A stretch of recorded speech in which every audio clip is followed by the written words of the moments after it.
आप सभी का स्वागत है अपने ही YouTube चैनल साइंस अब आसान में।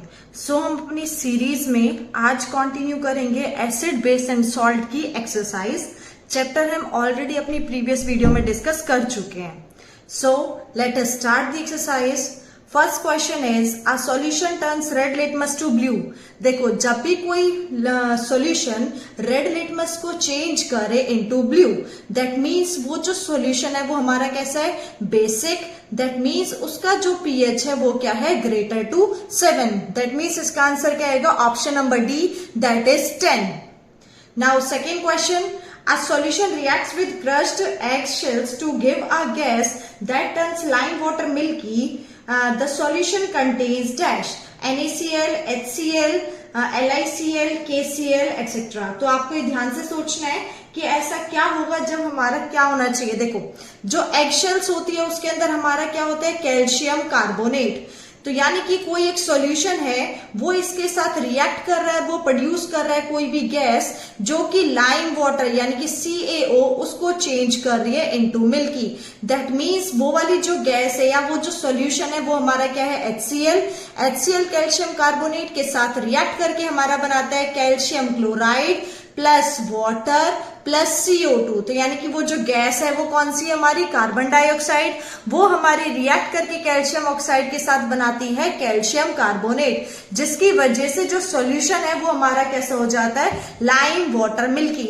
That means option B is correct. Now third question, 10 ml हमारा सॉल्यूशन है किसका, NaOH का।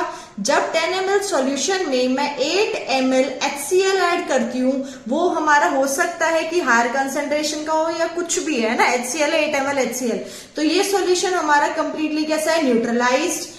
अगर मेरे से बोला जाए कि मैं 10 ml की जगह 20 ml NaOH लूं और से the amount of HCl solution required, अब मुझे कितना HCl चाहिए होगा इसको न्यूट्रलाइज करने के लिए। तो ऑब्वियस सी बात है, जब 10 ml को 8 ml न्यूट्रलाइज कर रहा था तो अब 20 ml को कितना ml न्यूट्रलाइज करेगा, 16 ml। That means option number D is correct. Now, which one of the following type of medicine is used for treating indigestion? Indigestion को treat करने के लिए कौन सी medicine चाहिए होती है? तो let us discuss the options one by one.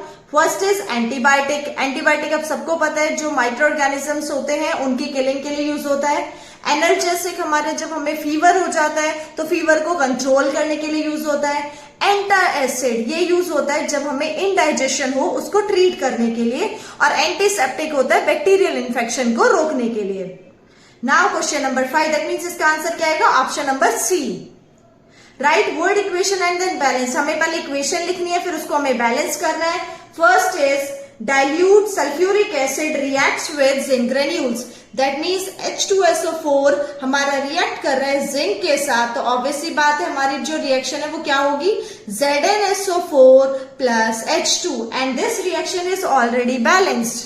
Now second, dilute sulfuric acid reacts with magnesium ribbon. यानी कि HCl जब भी रिएक्ट करता है हमारा मैग्नीशियम रिबन के साथ तो ये हमारा बनाता है MgCl2 प्लस H2। अगर मैं इसको बैलेंस करना चाहूं तो मैं इधर 2 से मल्टीप्लाई कर दूंगी। आप देखिए, आप left side and right side number of atoms equal हैं। Now third, dilute sulfuric acid, that means H2SO4, when it reacts with aluminium powder, it produces aluminium sulfate, that is Al2SO4 whole 3 plus H2। अब इस reaction को जब हम balance करेंगे, 3 से multiply इधर होगा एंड 3 से मल्टीप्लाई इधर होगा। आप हिट एंड ट्रायल मेथड का यूज करके देख सकते हैं कि कितने नंबर से हमें मल्टीप्लाई करनी है सो दैट हमारी रिएक्शन बैलेंस्ड हो।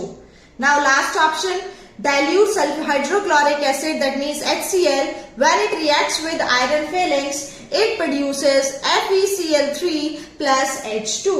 ठीक है, यानी कि हमारा क्या बनता है, फेरिक क्लोराइड एंड साथ में हमारी निकलती है hydrogen gas and on balancing it we will get this.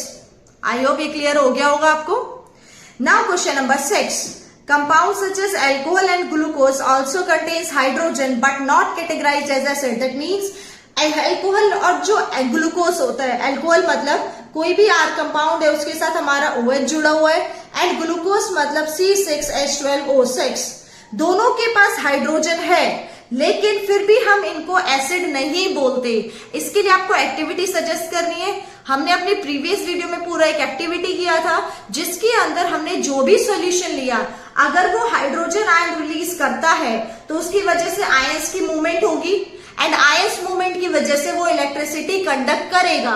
Electricity conduct करेगा दैट मीन्स बल्ब हमारा ग्लो करेगा। लेकिन जो अल्कोहल और जो ग्लूकोज होता है ये हमारा फ्रीली हाइड्रोजन आयंस रिलीज नहीं करते, इसी वजह से इनको एसिड कैटेगराइज नहीं किया जाता। Now next question number 7, Why does distilled water not conduct electricity whereas rain water does? इसका मतलब जो हमारा डिस्टिल वाटर होता है, आरओ का पानी होता है, वो इलेक्ट्रिसिटी कंडक्ट नहीं करता। क्यों? क्योंकि इसके अंदर फ्री आयंस नहीं होते। आयंस नहीं होंगे दैट मीन्स वो इलेक्ट्रिसिटी कंडक्ट कर ही नहीं पाएगा, क्योंकि इलेक्ट्रिसिटी कंडक्ट का जो मेन रीजन होता है वो होता है due to movement of ions. लेकिन जो रेन वाटर होता है वो हमारा इम्प्योर होता है दैट मीन्स उसके अंदर फ्रीली आयंस मूव करते हैं जिसकी वजह से इलेक्ट्रिसिटी कंडक्ट होती है। ठीक है, तो इसीलिए हम कहते हैं कि जो डिस्टिल्ड वाटर होता है या फिर आरओ का जो पानी है वो हमारा इलेक्ट्रिसिटी कंडक्ट नहीं करेगा। Now next question, question number 8, why do acids not show acidic behaviour in absence of water? क्योंकि जो एसिड्स होते हैं वो only in the presence of water he hydrogen ions release करते हैं। अगर हमारा वाटर प्रेजेंट नहीं होगा तो हाइड्रोजन आयन रिलीज नहीं होंगे, दैट मीन्स मेरा सॉल्यूशन एसिडिक बिहेवियर शो नहीं करेगा। नाउ क्वेश्चन नंबर 9, हमारे पास 5 सॉल्यूशंस हैं A, B, C, D and E and उनका pH है 4, 1, 11, 7 एंड 9। आपको बताना है इनमें से कौन सा सॉल्यूशन हमारा न्यूट्रल होगा। तो न्यूट्रल मतलब pH 7, that means solution number D। Next is strongly alkaline, जितना ज्यादा 7 से दूर जाएगा सॉल्यूशन और 14 के पास होगा वो उतना ज्यादा स्ट्रांगली एल्केलाइन होगा, that means solution number C। Now next is strongly acidic, कोई सॉल्यूशन 7 से कम, 7 pH से कम एंड 1 की तरफ होगा वो उतना ज्यादा स्ट्रांगली एसिडिक होगा, that means solution number B। Next is weakly acidic, solution number A and last is weekly alkaline, solution number E। अब मुझे इनको अरेंज करना है pH को in the increasing order of hydrogen ion concentration. Increasing मतलब सबसे पहले मुझे वो pH लिखना है जिसमें सबसे कम हाइड्रोजन आयन है। तो कम हाइड्रोजन किसमें होगा? जो एल्केलाइन होगा, दैट मीन्स 11 के बाद 9, देन 7, देन 4, देन 1, मतलब 1 जो pH है इसके अंदर सबसे ज्यादा हाइड्रोजन आयन कंसेंट्रेशन होगा। ठीक है, नाउ क्वेश्चन नंबर 10, हमें इक्वल लेंथ की मैग्नीशियम रिबन दिया है। एक टेस्ट ट्यूब A में मैंने रखा, एक टेस्ट ट्यूब मैंने B में रखा, इक्वल लेंथ है दोनों की। टेस्ट ट्यूब A के अंदर मैंने HCl डाला है और टेस्ट ट्यूब B के अंदर एसिटिक एसिड यानी कि CH3COOH डाला है। ठीक है, दोनों की अमाउंट एंड कंसेंट्रेशन दोनों एसिड में सेम है। हमसे ये पूछा हुआ है किस ट्यूब के अंदर जो फिजिंग है वो मोर वेगरसली होगी एंड क्यों। तो थोड़ा सा सोचिए कौन से केस में ज्यादा होगी। तो फिजिंग सबसे ज्यादा होगी इन टेस्ट ट्यूब A। क्यों?